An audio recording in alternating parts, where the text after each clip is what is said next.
Hello and welcome to the First Impressions Podcast. This is the official podcast for the Forum of Incident Response and Security Teams. Please join us for the 36th Annual FIRST Conference this summer in Fukuoka, Japan, June 9th through 14th, 2024. For more information, please visit first.org. And now we join the interview in progress. So welcome to this edition of the First Impressions Podcast. I'm here with my co-host, Martin McKay.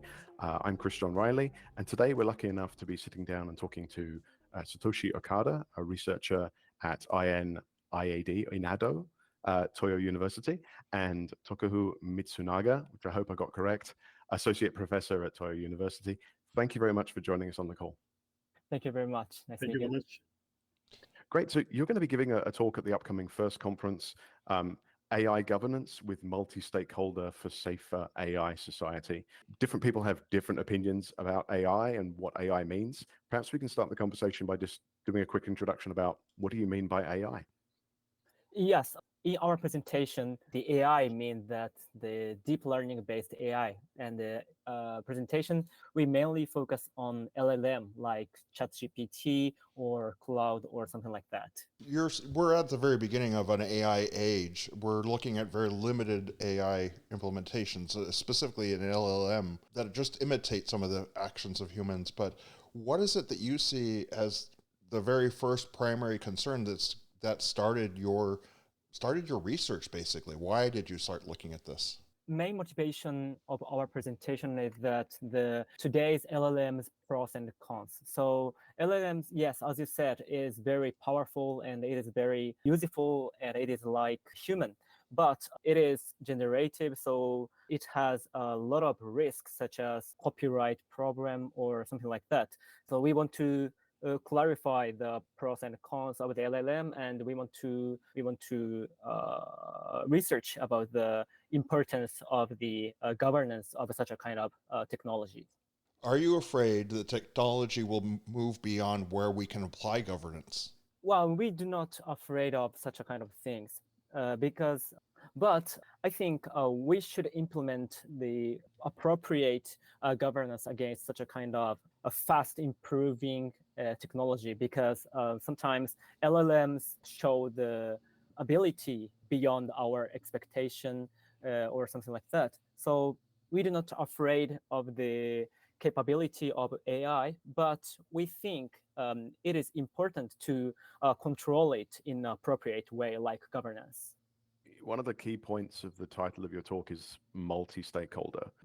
Who are the stakeholders that we really need to have in the room when we're looking at something as global and as pervasive new technologies like AI?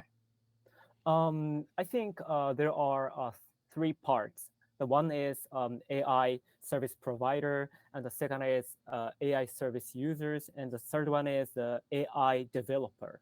So they are closely related when considering AI like LLM. So our stakeholder is this three part. When you're using a lot of the LLMs that exist today, their data sources have been the wide internet as a whole. And a lot of the content on the internet is just bad. Mm-hmm. So that's to me the first biggest hurdle we have to overcome. Does that align with what your thoughts are? Yes, it is very difficult question. So, yeah, as you said, the LLM learn the many information on the internet, and sometimes it contains biased information, and sometimes not good information like prejudices or something like that. So sometimes LLM output such a kind of bad contents based on the biased information or some prejudiced information. So yeah, I think it is a serious problem. But when we consider about the human, so human also have some biased and some prejudices without consciousness. Yes. So I think in this point, LLMs and the human beings are a little bit similar. And we have a tendency to expect AI to be perfect from day one, right? And this is a journey, and there are going to be multiple steps on that journey to to where we want to be. And obviously technology is part of that. Governance is another part of that. And understanding, I think, is a third part, is that the general public and people who work with AI understanding the limitations and the benefits.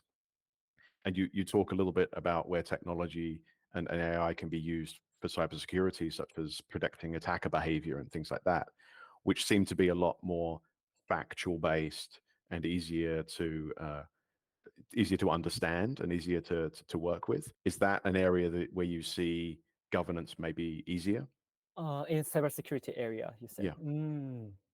I think it is not so easy the using LLM in the cybersecurity area, I think. So yes, as you said, the LLM is not perfect. So if we use LLM as a cybersecurity, for example, a detection tool, and for instance, SOCs, security operation members regard the output of the LLM perfect, and sometimes the LLM make mistakes. So I think in any use cases, we have to pay much attention about the LLM output or something like that.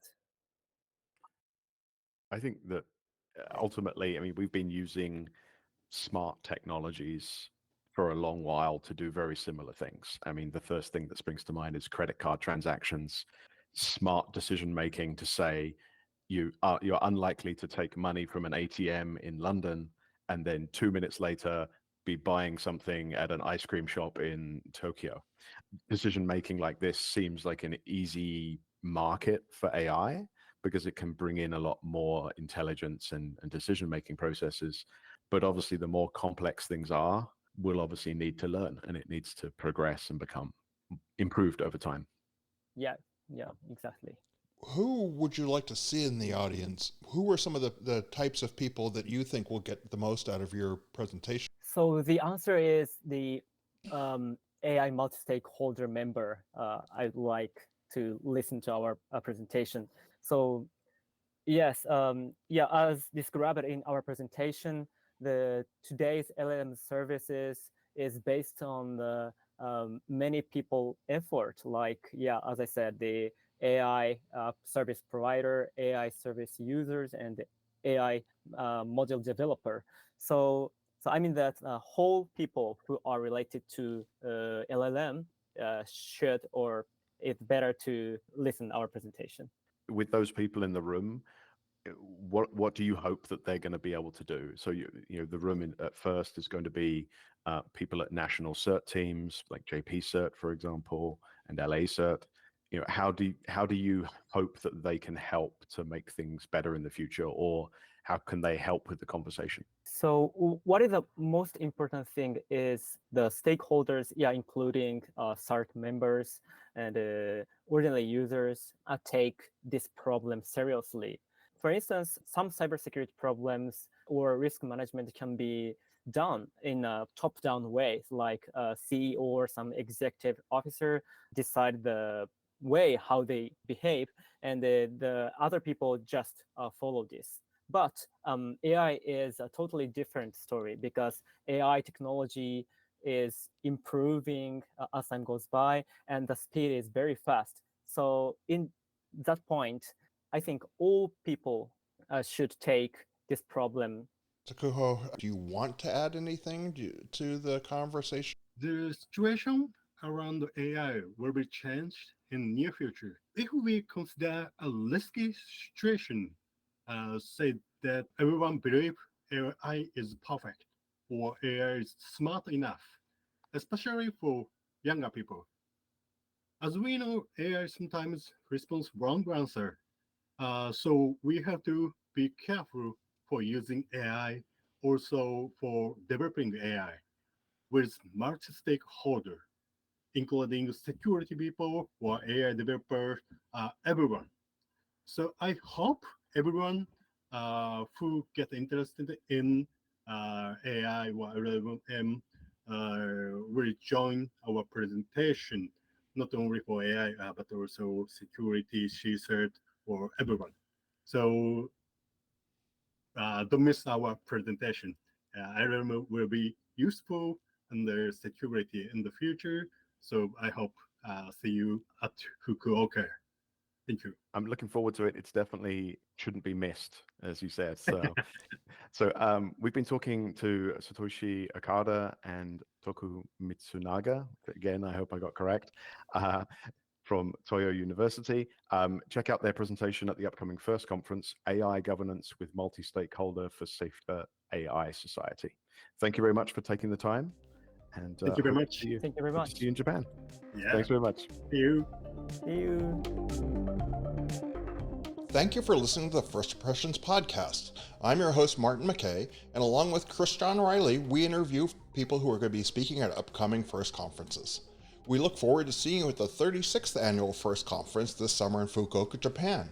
It'll be going on June 9th through 14th. For more information, please visit first.org.